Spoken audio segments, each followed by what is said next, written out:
Hi everybody, Jim Egan, head of school, Synapse School, with a Friday update. Beautiful Friday at Synapse. I'm going to update you today on what's going on campus, some things that I'm seeing, as well as a slight change to our testing for next week and why. So let's start with the campus. First, we had our initial assembly, all school assembly today. I lead these on the first week, and then we pass off to teachers and advisories, and most importantly, kids. And today I focused on the heroes that are around us all the time and everywhere.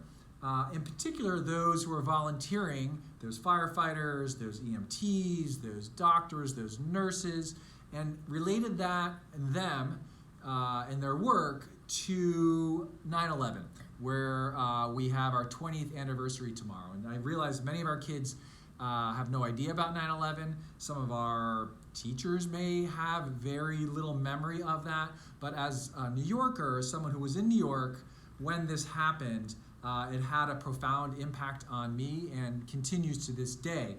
And I didn't spend a lot of time going into 9/11 with the kids, but I did tell them about the heroes that were involved initially and those that came in the following weeks, right?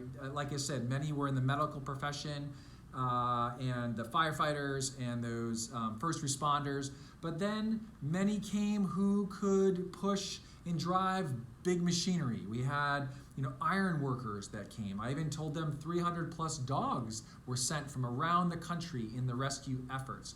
And then I asked the kids to think about their lives and the heroes that they've encountered in their lives. And I asked them to also write, or some of the younger kids to draw pictures about those people or those animals, and then describe how they felt when they were helped. A number of them told stories about their parents who were doctors or in that sort of medical profession, and some of them wrote directly to me about their situations and drew pictures and wrote to me, and it was just wonderful. I asked them also to share them with loved ones if they could.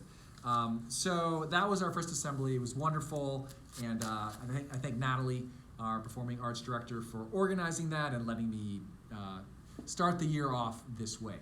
Some other things going on here at Synapse campus-wide. I've been all over the place this week, really trying to get a sense of what's going on in each space and each place. I've been involved in all kinds of activities, but I can tell you I was over observing Spanish, lower school Spanish, L2, with Amitza, one of our new teachers. It was highly energetic, really engaging, wonderful to see. That's a new program. Today I popped by an elective in the middle school with Eben, a math teacher who was doing a really fun, or is doing a really fun elective on statistics in sports, some that are somewhat useless and some that are more useful with the kids, which is really wonderful. I was over at Sports House, that incredible facility nearby, yesterday for the 7-8s, to look at the 7-8s, what they're doing in their various activities. I saw Elizabeth run by with a huge group of kids in cross country, which was great.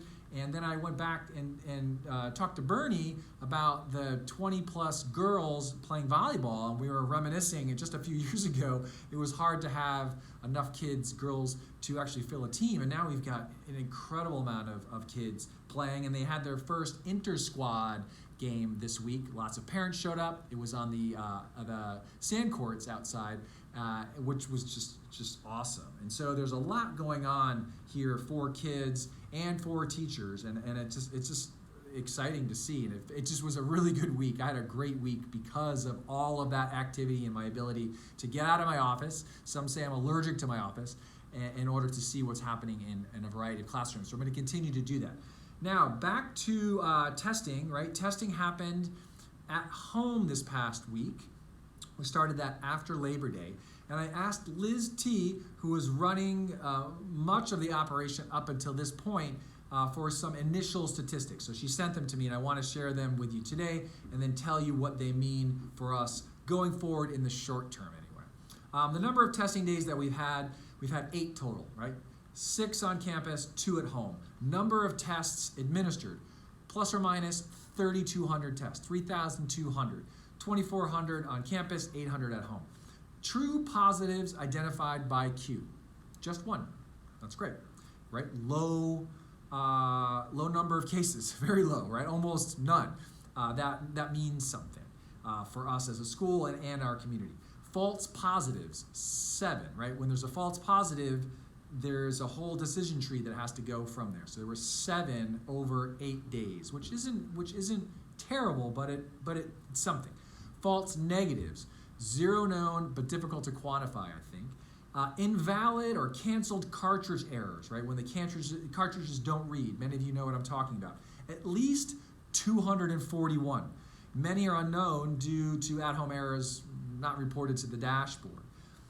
Number of initial families, individuals with dashboard issues, unreported household tests, 110. So again, 240 plus cartridges didn't work, and 110, either parents couldn't report or didn't report or didn't test, or we had to track that down, right? Number of people hours required per on-campus testing day, per day, right? Number of hours, people hours per day on campus to test. From the first 2 weeks, about 90. That doesn't include the nurses, okay?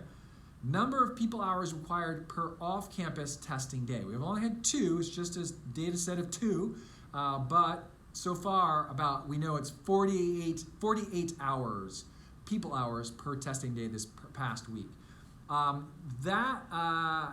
This set of statistics means something. So what we're going to do next week only, move to 2 testing days per the 5-day week, Monday and Wednesday.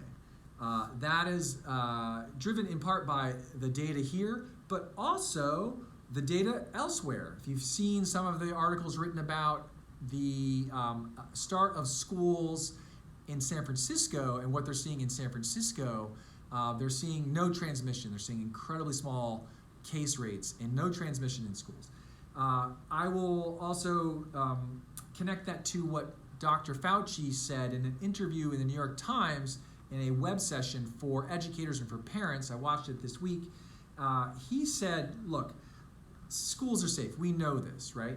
And there are a few ways to make sure that schools are safe. One, you surround kids with vaccinated adults, and in our case, students who are able to be vaccinated, making sure they are vaccinated. We've done that. He said mask mandates have to happen in all schools. We've done that. He said testing has to happen in some capacity for schools. We've done that, and we've done that robustly.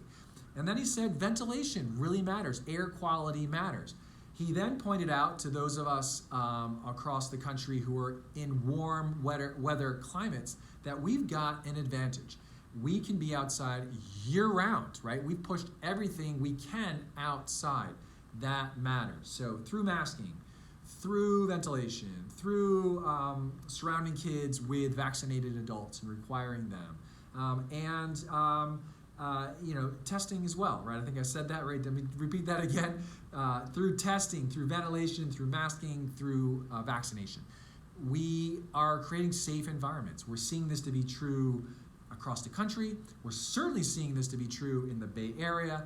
And I think our plan, our initial data compared to or sort of mixed with what we're seeing even on the peninsula here, right? We're seeing the Delta case rates at least plateau, if not decline. We're in good shape to make a change. This is also driven by, this decision to change to 2 days is driven by resource allocation, right? Not only financial, which is substantial, it's also human. You heard this. The amount of hours it takes to run this is not to be overlooked. And when I'm asking leadership team members here to do things other than their jobs, right? Admissions and Brainwave Learning Center and running a division and working on operations. Instead, they're working on testing. It means they're not able to get to the work that needs to be done. Synapse has always had a small leadership team by design. We've pushed the resources. I've decided this as head of school to push the resources and the humans into the classroom. That's why we have leads and associates. That's why we have so many specialists.